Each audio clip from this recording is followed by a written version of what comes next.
A lot of what makes a wake boat great is not just how big the wake is, how heavy the boat can be. It's about how you use that mass. So when we look at making a great wave, it's not a singular wave, it's the gamut of waves we can make. It is really complicated. There are many factors or degrees of freedom that affect it. So the length of the hull, how heavy it is, the center of gravity, the speed you're going. First principles engineering is about breaking that down into the fundamental truths. My name is Max Queenan. I'm the manager of commercial systems at ARC. For that, I was working on the wake of the ARC Sport. My name is Vishwa, Kaniyur, Neelakandan. I've worked at ARC 2 years, and I'm a mechanical engineer. A unique thing about wake shaping and the perfect wave is that it really does come down to tenths of a miles per hour very often. An electric boat affords a lot of opportunities that a gas boat typically doesn't have. Because we have so many sensors on board and because the motor is so responsive, we can tune your wake to be extremely consistent day in and day out.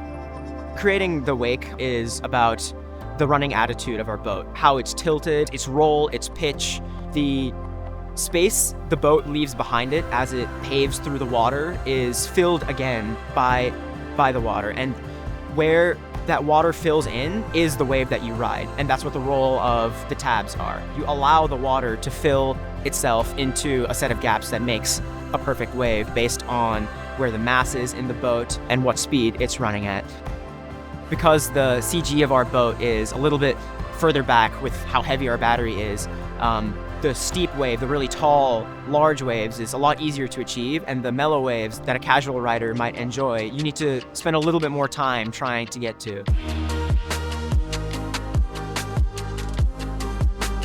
Where we went towards that is making sure that we had enough mass in our ballast system a little further towards the front, and making sure that our trim tab is much larger than those of other boats. It being larger allows the front of our boat to pitch a little bit further forward, which is kind of what allows us to create a more mellow, a more rideable wave.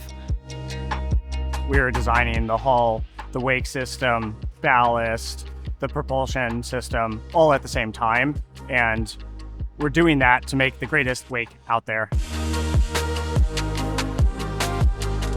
Data is live. So when we go out on a test outing to a lake with the ARC Sport, we're getting data live. We see what's happening, and that makes our test process much more efficient. We can tune what we're testing live with that data feedback so that we can accomplish more in less time.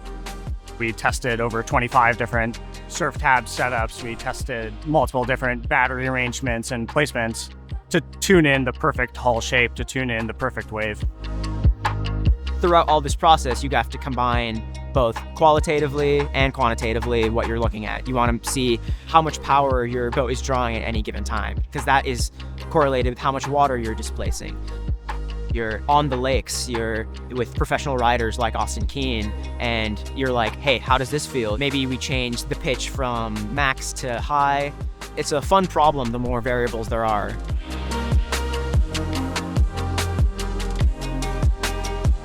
It was really the aha moment the first time we were out testing on a lake, and we got the surf system dialed in to where the wake was awesome.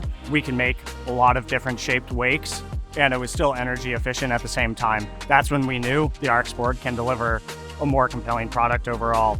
It has the same runtime out on the water. It's cleaner, it's quieter, there are no fumes behind it. That was the aha moment where we knew, yes, this works, the technology is ready.